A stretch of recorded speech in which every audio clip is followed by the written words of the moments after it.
Hi guys, আজকে আমি তোমাদের সাথে শেয়ার করব একটা হসপিটালের আইসিইউ কেমন হয় দেখতে।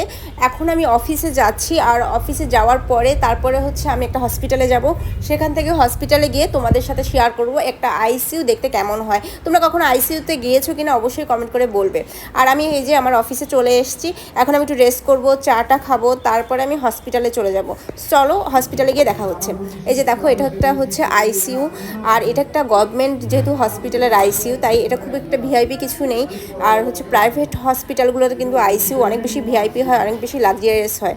সো একটা আইসিইউতে কিন্তু অনেক মেশিন থাকে যেগুলো কিনা পেশেন্টকে হচ্ছে বাঁচানোর জন্য সাহায্য করে। যে পেশেন্টগুলো আর কি অনেক বেশি ক্রিটিক্যাল সিচুয়েশনে থাকে তাদেরকে আইসিইউতে রাখা হয়। আর আইসিইউতে কিন্তু অনেক মেশিনপত্র থাকে, খুবই ইউজফুল এবং খুবই গুরুত্বপূর্ণ মেশিনপত্র থাকে। যেমন তোমার সিরিঞ্জ পাম্প থাকে, তারপর ভেন্টিলেটর থাকে, পেশেন্ট মনিটর থাকে, তারপরে হচ্ছে ইনফিউশন পাম্প থাকে, এরকম অনেক রকমের মেশিনপত্র থাকে।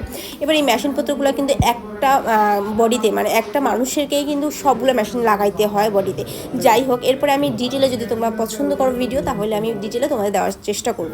এপাশে এটা হচ্ছে নার্স স্টেশন, এখানে নার্সটা বসে থাকে। আর প্রত্যেকটা কি বলে আইসিইউ পেশেন্টের জন্য কিন্তু একটা একটা করে নার্স হচ্ছে বরাদ্দ থাকে। প্রত্যেকটা পেশেন্টকে একটা নার্স কিন্তু দেখে। তো আমার কাজের সূত্রে কিন্তু আমি মাঝে মধ্যে আইসিইউতে যাই, আইসিইউ ভিজিট করতে যাই। আর সেখানকার হচ্ছে মেশিনপত্রগুলো দেখি যে সব কিছু ঠিক আছে কিনা, তারা হচ্ছে পেশেন্টকে ঠিকমতো সার্ভিস দিচ্ছে।